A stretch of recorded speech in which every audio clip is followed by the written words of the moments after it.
C'est parti sur le plateau de TV Finance, j'en ai fait sursauter quelques-uns, c'était fait exprès.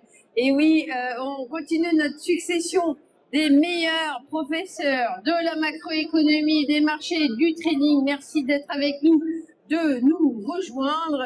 Et là, on va avoir, on va prendre la grande focale. On va pouvoir parler un petit peu de géopolitique et effectivement essayer de comprendre ce qui se passe dans ce monde fou, puisque le meilleur pour la fin de cette journée, nous sommes avec Philippe Béchade, rédacteur en chef aux publications Agora. Philippe Béchade, bonjour. Bonjour, merci de votre invitation. Merci de nous rendre visite. Et c'est vrai que on est, je le disais, dans une situation du jamais vue. Une guerre qui semblait s'arrêter, mais finalement, dont la fin s'éloigne.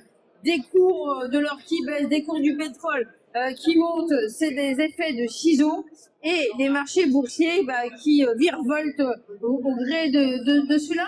Vous, d'un point de vue macroéconomique, Philippe, vous êtes un fin connaisseur de la macroéconomie. Bon, je pourrais vous lancer déjà sur les chocs pétroliers. On pourrait dire on a déjà vu ça, des chocs pétroliers, mais on s'y habitue pas. Est-ce que vous attendez à une redite du choc de 73 ? À quelque chose dans ce genre-là, en effet. Ouais. Alors, on se souvient qu'en 67, la guerre des 6 jours dure 6 jours. En 1973, il y a la guerre du Kippour qui dure 18 jours. Ouais. On a l'invasion de l'Irak en 2003 qui dure 21 jours. On a la guerre des 12 jours en 2025. Et je le rappelle, ni en 73, ni en 90 d'ailleurs avec le Koweït, ni avec la guerre Iran-Irak, ni avec la guerre des 12 jours de 2025, nous n'avons eu de disruption, c'est-à-dire de diminution de la quantité de pétrole disponible. Il y a eu une brève fermeture du détroit d'Ormuz, ça remonte déjà il y a plus de 30 ans, et ça n'a jamais produit d'effet durable. Là, nous avons des baisses d'approvisionnement, parce que le détroit d'Ormuz, il est au vert pour certains, au rouge pour d'autres, mais il y a des capacités de production qui sont détruites en Irak, au Koweït et au Qatar notamment, pour le gaz, et on en parle très très peu, et pourtant c'est pour moi central aujourd'hui, des capacités d'exportation russes de Baltique du Nord ont été sévèrement touchés cette semaine par des attaques de drones ukrainiens, guidées bien sûr par les satellites américains. Donc, la réduction de l'offre de pétrole est quelque chose aujourd'hui qui n'est pas de l'ordre de l'anticipation, où on se dit « et si les choses tournaient mal ?» Les choses ont déjà mal tourné. Le Sri Lanka vient d'instaurer la semaine de travail de 4 jours. Le ramassage scolaire est arrêté, il n'y a plus d'école au Sri Lanka. Il n'y a plus de pétrole, il n'y a plus de carburant dans les stations-service au Bangladesh. Il n'y en a plus en Thaïlande. Il y a aussi des queues phénoménales en Inde. Et les Philippines sont en urgence énergétique depuis 3 jours. Alors qu'on ne nous dise pas oui, on se fait des films, le problème d'approvisionnement va se résoudre dès que le détroit sera rouvert. Non, il y aura moins de pétrole sortant du détroit d'Ormuz, moins de pétrole sortant de Sibérie, et plus de pétrole du tout sortant de Chine. La Chine a mis un embargo total sur le pétrole, sur les engrais, sur le tungstène et sur de nombreuses terres rares. Voilà où nous en sommes. Donc, il y a des secteurs qui vont déguster là. Bien sûr, l'aérien avec un kérosène qui a doublé. Bien sûr, le tourisme avec des gens qui voyagent moins. Bien sûr, les croisières, parce que les bateaux géants sont quand même des gros consommateurs d'énergie. La nourriture va fortement augmenter parce que le coût pour la transporter augmente, parce qu'on manque d'engrais et les rendements vont baisser, donc le prix des céréales va augmenter. Les prix des matières rares vont exploser si la Chine ne rouvre pas. Et le prix des engrais explose déjà. On était redescendu à 250 $ la tonne d'engrais azotés, le truc le plus classique, vous savez, les granules qu'on répand dans les champs. Hein. Ça sert à tout, le maïs, le soja, le blé, l'orge, tout ce que vous voulez. Bon, bah là, soit on paye 3 fois le prix qu'on payait il y a un mois, soit on en met moins. Donc, soit il est plus cher, enfin, soit votre quintal de blé est plus cher, soit il n'y a pas de quintal de blé. C'est 80% de quintal, c'est plus un quintal. Donc, le prix il augmente de 20%. Donc, on est pris maintenant dans le piège de l'inflation. Voilà un petit peu mon résumé macro lié à cette disruption qui n'est pas, je le répète, de l'effet temporaire ou psychologique d'une fermeture prolongée du détroit d'Ormuz. Alors, question un petit peu difficile, on pensait que les gaz de schiste n'attendaient que ça pour se développer. Est-ce que vous pensez que c'est une réflexion qui joue aux États-Unis? Bon, là, on dépasse quand même tout ce qui a pu être imaginé. Mais si la fin du pétrole, ou en tout cas la dépendance au pétrole reprend toute son acuité, est-ce que ça relance très fort le gaz de schiste ou c'est pas aussi facile que ça? Alors on peut imaginer que ni l'Allemagne ni la Pologne ne vont se gêner. Et Ils en ont beaucoup? ils en ont, Okay. évidemment, et nous en avons également beaucoup. Mais vous connaissez tous ces images terribles de ces espèces d'énormes grues avec des roues dentées qui dévastent des milliers d'hectares dans le nord de l'Allemagne, hein, ce très mauvais charbon mélangé à de la terre, hein, qui produit une pollution terrible quand on le brûle. Bon, ça c'est l'horreur absolue. Forer comme le font les Américains, faire du fracking, l'empreinte écologique est beaucoup moins importante. Mais les écologistes vous diront, vous faites du fracking, vous créez donc des fissures dans la terre, les nappes phréatiques seront perturbées, et c'est tout à fait vrai. Donc ça veut dire que si on fait du fracking, là où il y a du fracking, on n'aura plus d'eau pour des cultures en surface. Fracking, c'est l'eau qui s'échappe des nappes phréatiques que l'on connaît. Voilà. Donc évidemment que le fracking a un impact écologique incontestable. Et est-ce que le gain est plus appréciable que les inconvénients? Est-ce que se sauver à court terme d'une pénurie de pétrole pour éviter d'avoir un litre de gasoil à 3 €, mais on y va tout droit, hein. Est-ce que ça vaut le coup pour garder le prix du carburant à 2 de ruiner nos sous-sols pour des générations? Alors, je vois que le G7 a fait une annonce aujourd'hui, hein, on est en direct, demandant, le communiqué officiel du G7 demandant à ce que le passage dans le détroit d'Ormuz soit rétabli. Bon, on s'est rendu compte que ces derniers temps, M. Macron et ses amis ont tapé sur la table. On n'est pas sûr que ça ait un gros effet papillon de l'autre côté du Moyen-Orient. Mais en tout cas, ils sont unis sur la position. Ah là là là là. L'Iran qui se prend des missiles, des bombes GBU depuis maintenant 4 semaines. Ils en prennent tous les jours. Mais alors si Macron tape sur la table, mais c'est terrible ça. Alors le G7 même, avec... Voilà. Mais vous imaginez, le G7 avec ses petits poings qui tapent sur la table. Mais l'Iran ne s'attendait pas à ça. Des bombes, ça va, mais le G7 qui tape sur la table, ah non. Non, là c'est trop.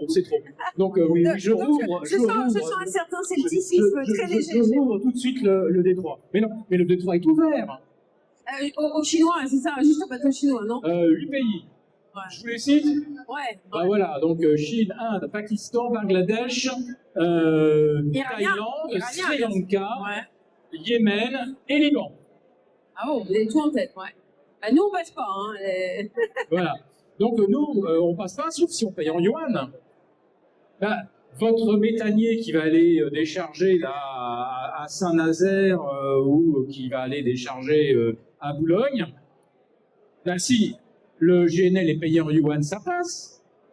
Si votre pétrole est payé en yuan, ça passe. Aujourd'hui, tout le pétrole, tous les achats faits dans le Golfe payés en yuan, ça passe. et un rééquilibrage, le centre de gravité mondial vers la Chine, la Russie, en tout cas, il y a des forces centrifuges là. Hein. Là, c'est quand même une conséquence incroyable d'une victoire écrasante américaine sur l'Iran, qui aboutit à ce que l'Iran double ses recettes pétrolières et puisse maintenant collecter des droits de passage à Hormuz. C'était totalement inenvisageable avant la guerre. L'Iran bradait son pétrole et jamais on n'aurait toléré que l'Iran demande un droit de passage. Aujourd'hui, on est content de payer. Non, c'est fantastique. C'est une victoire américaine écrasante. Qu'est-ce qu'on fait? On est investisseur. Est-ce que on attend que passe la phase de consolidation?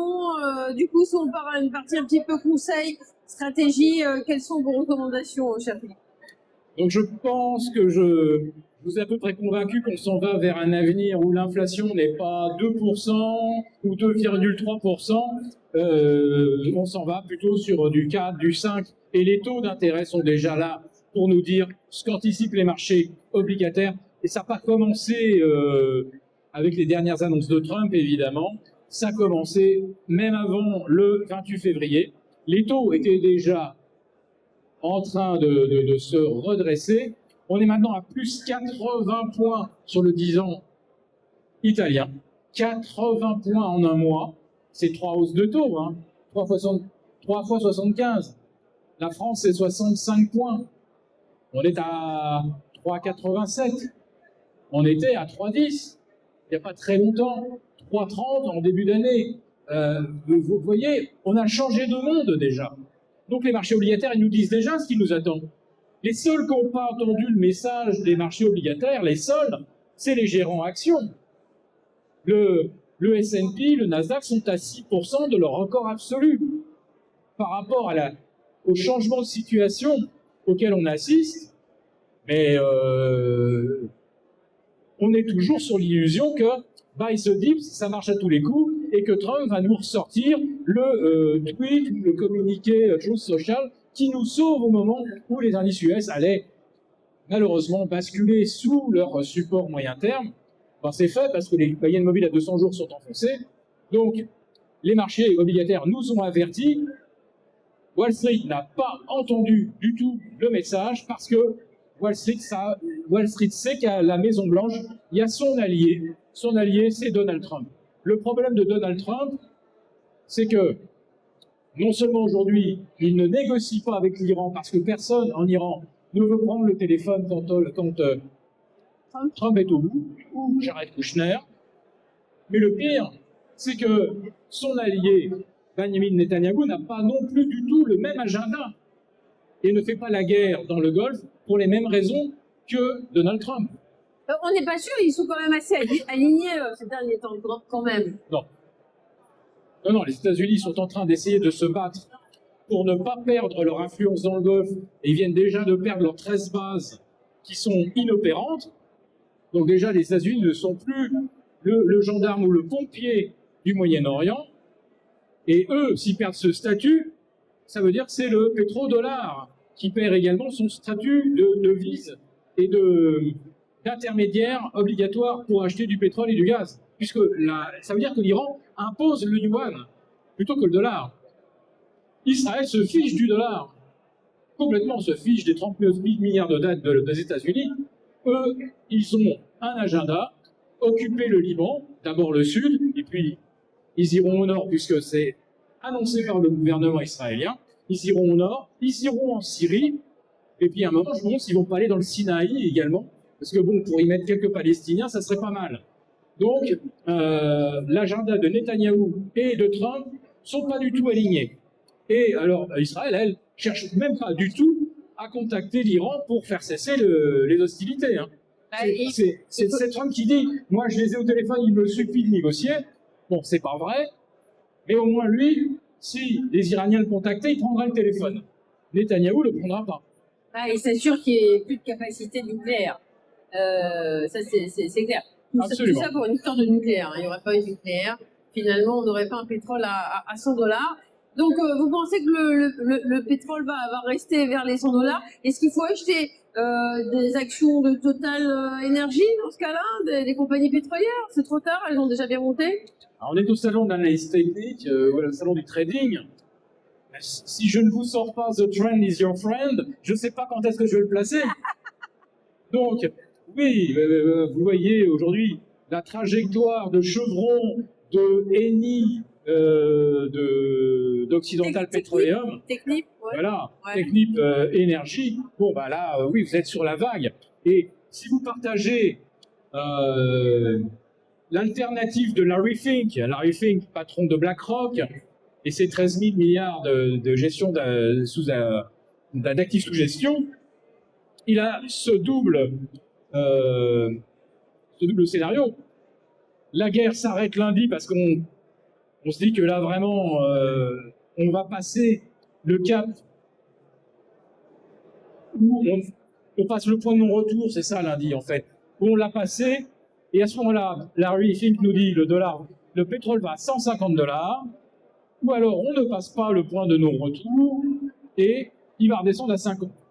Ce dont je ne suis pas convaincu du tout, parce que il manque du pétrole physiquement et pas que psychologiquement. Donc, je vois pas le pétrole redescendre en dessous de 80. Mais pourquoi pas, dans 2 ans, quand on aura récupéré toutes les capacités de production, si les Russes arrivent à réparer leurs terminaux en Sibérie, peut-être que Larry Fink a raison, on reverra le pétrole à 50. Et là, si on franchit le point de non-retour ce week-end, on verra bien le pétrole à 150. Pourquoi ce week-end, là, vous attendez en particulier une nouvelle frappe? Je ne sais pas trop à quoi m'attendre ce week-end. Si l'Iran cesse de frapper Israël, cesse de frapper les bases américaines, on va se dire que là, il y a quelque chose qui est certainement en train de se négocier. Si Israël et l'Iran redoublent les coups, ça veut dire que la guerre rentre dans une nouvelle phase où on va commencer à assister à des choses désagréables. C'est-à-dire que Israël peut commencer à frapper les installations pétrolières iraniennes, les usines de dessalement. Ça sera exactement réciproque. Les usines de dessalement d'Haïfa seront frappées, les usines de dessalement saoudiennes seront frappées, etc. Et là, ça rend la région inhabitable. Donc là, je vous dis, c'est un scénario, c'est l'apocalypse. Il y a 10 millions de personnes qui vivent aux Émirats qui ne sont pas émiratis. S'il n'y a plus d'eau, il y en a 9 millions qui partent. C'est souple. Ils vont. Ah bah ils retournent en Inde, au Sri Lanka, en Birmanie, d'où ils viennent. Il n'y a plus de boulot, plus rien ne se construit dans les Émirats, il n'y a plus d'eau, donc de toute façon, il faut partir. Est-ce qu'il y a des questions dans la salle? Formidable. Moi, je comprends pas tout, mais Philippe, il nous rend la géopolitique intelligible. Je ne sais pas si certaines personnes ont des questions en suspens. Il n'y a pas de souci pour un échange. Ben voilà, c'est très clair. Tout le monde sait ce qu'il a à faire. Voilà. Je reprends la question pour ceux qui nous écoutent à distance. Est-ce que c'est la fin du dollar? Très bonne question de l'un de nos invités dans le public. La fin du dollar est une des thèses que je défends depuis fort longtemps, puisque l'histoire a toujours montré que le pays qui devient l'acteur économique et industriel numéro un jour, c'est sa monnaie qui s'impose dans le monde. Pourquoi? Parce que les transactions se font dans la monnaie où on vend les biens. Et forcément, les États-Unis aujourd'hui sont loin derrière la Chine. Le yuan devrait déjà être depuis longtemps la devise hégémonique. Le yuan n'étant pas convertible, du coup, c'est un peu cette exception qui fait que le dollar conserve son rôle. Mais on a bien compris que l'Iran, en exigeant le paiement en yuan, acte la fin du pétrodollar. La fin du pétrodollar, c'est la fin d'une économie américaine qui fonctionne à crédit, et c'est donc la fin du dollar tout court. Donc je suis tout à fait d'accord. Donc, est-ce que le point de non-retour est franchi ou pas? Si la réponse est oui, le dollar est fini. Et ben voilà. C'est dit. Question sur l'euro et la devise en Europe pour l'avenir. Bon, ça fait 25 ans désormais qu'on sait que l'euro est une monnaie dysfonctionnelle. Et c'est peut-être pour ça que Ursula von der Leyen propose de créer un 28e État dans lequel, alors là cette fois-ci comme par miracle, l'euro serait la bonne devise à détenir. L'euro n'aurait plus ces aspects de frein pour des pays qui ont des coûts de production un petit peu élevés. Le 28e État miracle, où les transactions en euros ne constituent plus un handicap. Mais dans les 27 autres, ça va continuer. Et puis, là aujourd'hui, le vrai problème, c'est qu'on savait qu'on n'avait pas vraiment d'autonomie énergétique. Alors là, si on n'a plus de pétrole et si on n'a plus de gaz, le tout en même temps, l'euro va, à mon avis, souffrir. Personne ne voudra détenir la monnaie d'une zone qui va être obligée de s'endetter pour acheter du pétrole, du gaz et des matières premières qu'il ne raffine pas. Donc, je dirais que c'est un peu le même combat entre l'euro et le dollar. Ça va être un concours de laideur planétaire, lequel est le plus horrible. Un dollar avec 39 000 milliards de dettes, une zone euro avec 26 000 milliards de dettes. Je ne sais pas, pour l'instant, lequel j'ai pas envie de détenir. Non, c'est sûr que face à ça, il y en a un qui ne m'inspire vraiment aucune retenue, c'est l'or. L'or n'est la dette de personne. En général, l'or, dans des contextes difficiles, joue son rôle de valeur refuge. Mais on a vu les banques centrales récemment se délester de pas mal de masses d'or. Alors, je ne sais pas trop quelle banque centrale se déleste de son or. Les Émirats, probablement. C'est possible, tout à fait, parce que là, eux, ils sont un peu pris à la gorge. Il n'y a plus de recettes aéroportuaires, il n'y a plus de recettes gazières, plus de recettes pétrolières, plus de recettes touristiques. Et il faut quand même bien payer les emprunts. Donc là, aujourd'hui, effectivement, les pétromonarchies sont peut-être en train, effectivement, de vendre une partie de leur stock, que les Chinois sont bien contents d'acheter, que les Turcs achètent, que les Polonais achètent, que les Iraniens achètent. Voilà. Donc, je dirais que là, ça va être facile. Le détroit d'Ormuz, on va le rouvrir pour permettre à l'or des Émirats d'atteindre de l'autre côté le premier port qui est côté iranien. Son nom, on va dire, c'est pas Boucherer, mais Gorham Sham, voilà. Donc, Dubaï Gorham Sham, j'imagine, voilà, ça pourrait être effectivement une des routes pour l'or des Émirats. Autre route vers la Chine et autre route vers l'Inde. Voilà, j'ai retrouvé, il y a notamment la Turquie qui vend son or. J'avais lu ça. Et le métal jaune qui a corrigé fortement, près de 20% la semaine dernière. Ouais. Enfin, pour la Turquie, effectivement, elle n'est pas tout à fait sur la ligne de l'Occident. Un petit mot de conclusion, Philippe il y avait une autre question. Une question sur, voilà, quelle devise va jouer le rôle de monnaie un peu centrale dans l'avenir. Je vais essayer de synthétiser mes réponses et la conclusion. Merci. Alors, là, vous avez soulevé un point central, c'est qu'effectivement, le dollar est vraiment à risque. Le dollar est dans une situation de grande vulnérabilité. Le convertir dans une sorte de stablecoin, ça serait effectivement une façon de rouler dans la farine les créanciers des États-Unis. Donc ça est d'une. Alors, si on ne commerce plus vraiment en dollars, quelle est la devise qui se substitue? Là, on a bien compris que la devise commerciale devient le yuan. Le vrai problème, c'est la monnaie de réserve. Donc, on ne va pas acheter du yuan pour le conserver, évidemment.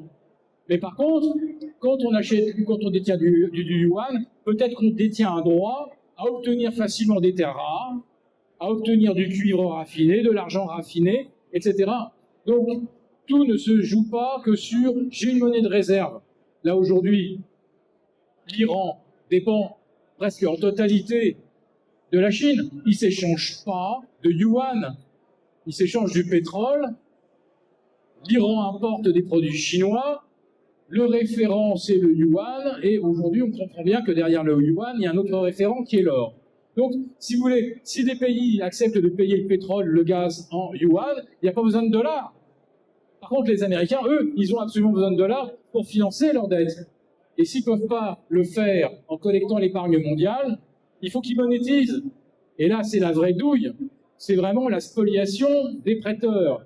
Donc, pour essayer de les embobiner, ou de le faire un peu, comme on dit, à la sournoise, ils convertissent effectivement le dollar en stablecoin. Voilà. Ça fait partie des scénarios. Et ça sera mon dernier mot. Merci, Stablecoin, le dernier mot. Merci de votre attention à tous. Vous étiez sur le plateau de TV Finance. On était avec Philippe Béchade, le rédacteur en chef de Agora, publication Agora. Merci Philippe. Merci à tous pour votre attention.